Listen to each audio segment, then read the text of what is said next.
On a dépassé toutes les prévisions, y compris météo, on n'est plus depuis le début du processus sur les retraites. Le gouvernement nous met au défi. Eh bien, on a relevé le défi aujourd'hui, on n'est plus de 25 000.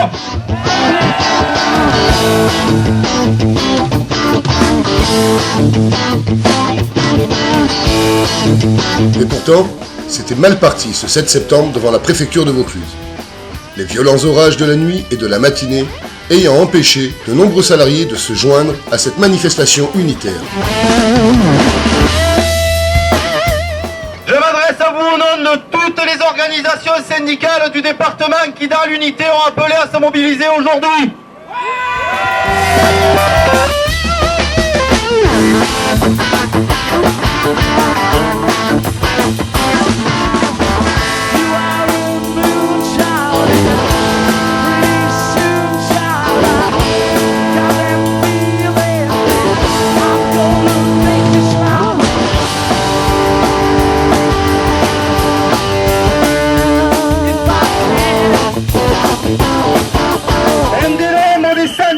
De travail partout dans le Vaucluse, dans les établissements publics et privés. Le choix du calendrier et la procédure d'urgence décrétée au Parlement ne doivent rien au hasard.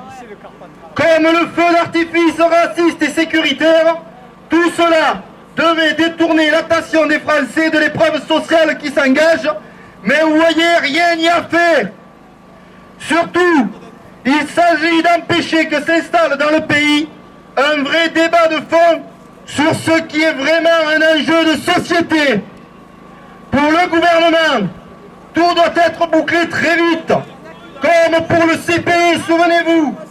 C'est aussi un signe de faiblesse devant un mécontentement général qui condamne cette réforme brutale, injuste et inefficace.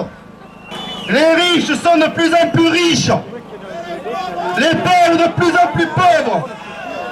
Les salariés doivent de plus en plus se serrer la ceinture et demain, on nous propose de partir plus tard à la retraite avec une pension plus faible. C'est scandaleux.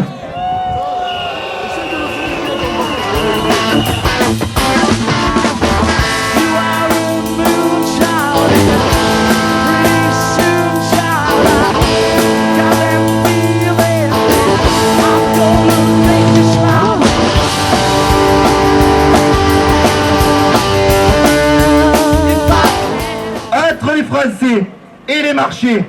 Nicolas Sarkozy a choisi son camp, celui du CAC 40 et du bouclier fiscal.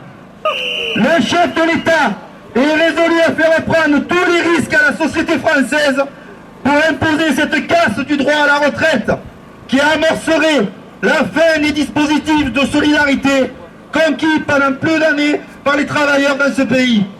Le but du gouvernement est de baisser considérablement nos pensions pour pousser ceux qui le pourront vers des assurances privées, ayant le mauvais goût de rappeler que l'espérance de vie de Madame Bettencourt est incomparablement supérieure à celle des ouvriers de L'Oréal et d'ailleurs de toutes les usines de France.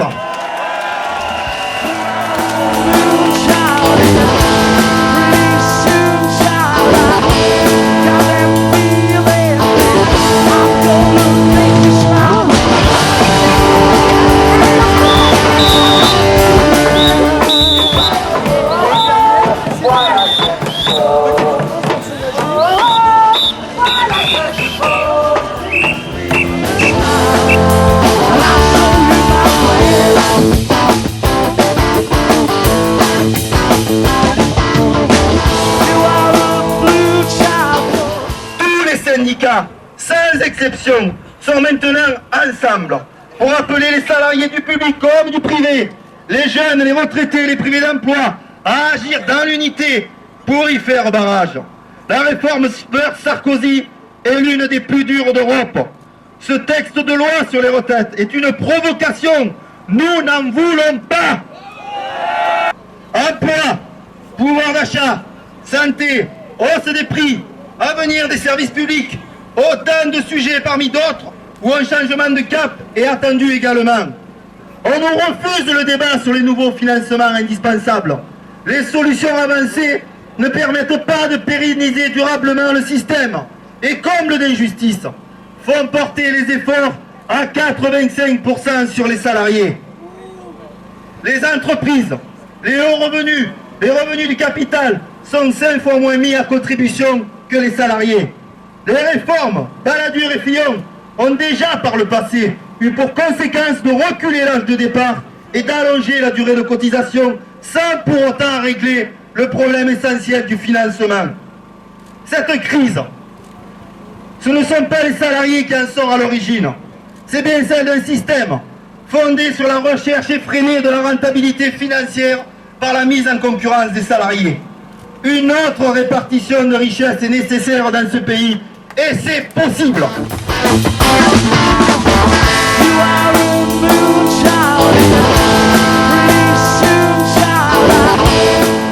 Les salariés ne sont pas prêts à tirer un trait sur l'acquis de la retraite à 60 ans. Ils exigent tout simplement le retrait de ce projet sur les retraites et l'ouverture d'un vrai débat prenant en compte leurs légitimes revendications.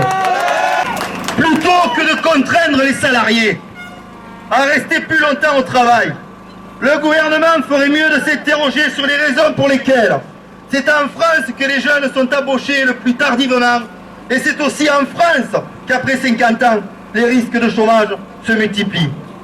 Le gouvernement aurait tort de considérer que le 7 septembre serait seulement un mauvais moment à passer. Au-delà d'exprimer une certaine arrogance vis-à-vis de millions de salariés dans la rue, il prendrait une lourde responsabilité à rester sourd devant de telles mobilisations. Nous allons avoir de la suite dans les idées, de la suite dans les mobilisations. Alors, tous ensemble, nous allons continuer pour contraindre le gouvernement à revenir en arrière et exiger une vraie réforme qui garantisse la pérennité de notre système de retraite par répartition et des retraites de haut niveau pour tous. Alors tous ensemble et on va gagner.